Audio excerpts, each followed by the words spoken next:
నమస్తే. Sorry sir, పాపను hospital తీసుకెళ్ళడం వల్ల కొంచెం లేట్ అయింది. ఏం పర్వాలేదు, కరెక్ట్ టైంకే వచ్చా శంకరన్న. కదండి? అనుకున్న పొడకలాగా కదా. మీరు మాట్లాడుతుండండి, కాఫీ తెస్తాను. ఏం తల్లి, ఇట్రా. వెళ్ళు. హాస్పిటల్కి ఎందుకు వెళ్ళావు? నాకు రాత్రంతా జ్వరం వచ్చింది అంకుల్. మందులు వేసాం, ఇప్పుడు పర్వాలేదు సార్. ఏంటమ్మా చూస్తున్నావు? మాదేమో చిన్నేళ్ళు, మీకు మాత్రం పెద్దేళ్ళు. ఎందుకు అంకుల్? ఎందుకంటే ఆయన ఆఫీసరు, మీ నాన్న డ్రైవరు, అందుకే. ఊరుకో. ఏయ్, ఎందుకురా అలా అరుస్తావు? నీకు ఇలాంటి ఇల్లు కావాలా? ఎందుకు? మా ఇల్లు మరీ చిన్నగా ఉంది. నేను, మా నాన్న, అమ్మ ముగ్గురికే సరిపోతుంది. నా బర్త్డేకి నా ఫ్రెండ్స్ అందరూ వస్తే ఇంట్లో చోటే ఉండదు.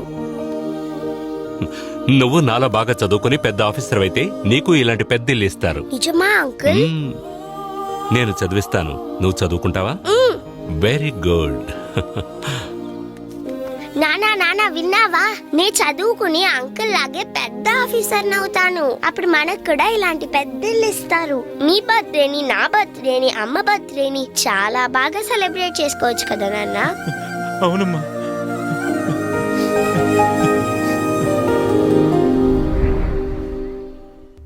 సడన్ గా ఒకరోజు డ్రైవర్ శంకర్ తన కుటుంబంతో సహా ఆత్మహత్య చేసుకున్నాడని కబురొచ్చింది.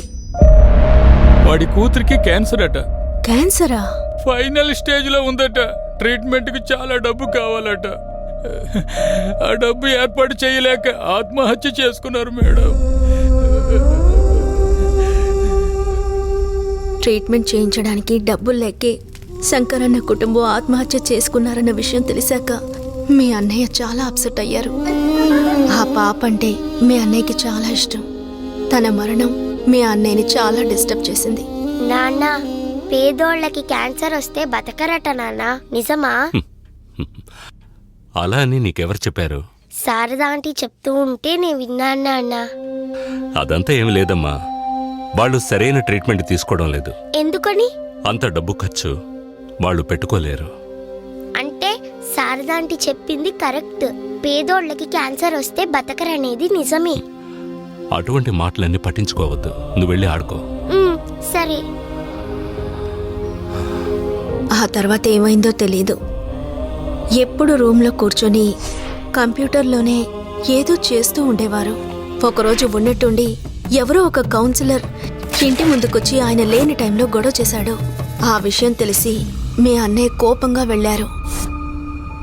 నెక్స్ట్ డే ఆ కౌన్సిలర్ మర్డర్ కేసులో మీ అన్నయ్యని పోలీసులు అరెస్ట్ చేశారు. దాంతో ఆయన ఉద్యోగం పోయింది. అన్నయ్య వెళ్ళి బెయిల్ ఇప్పించి ఇంటికి తీసుకొచ్చాడు. ఎంతో అప్సెట్గా కనిపించారు. భోంచేయండి. అను, నన్నేమీ అడగవా? మీ గురించి మీరు చెప్తే నేను తెలుసుకోవాలా? నేను మర్డర్ చేయలేదు. చట్టాన్ని కాపాడే డీసీ మీరు. ఎలాంటి తప్పు చేసే ఛాన్సే లేదు.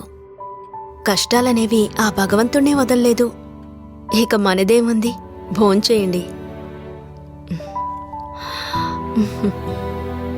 నీతో ఒక విషయం చెప్పాలి. ముందు భోంచేయండి, తర్వాత చెప్పచ్చు. పాప నిద్రపోయేంత వరకు తన దగ్గరే కూర్చొని ఆ తర్వాత స్టడీ రూమ్కి వెళ్లారు.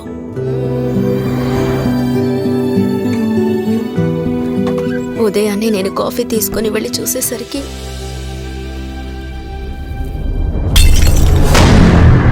ఆయన ఏదో చెప్పాలనుకున్నారు. చివరి వరకు నేనది విననే లేదు.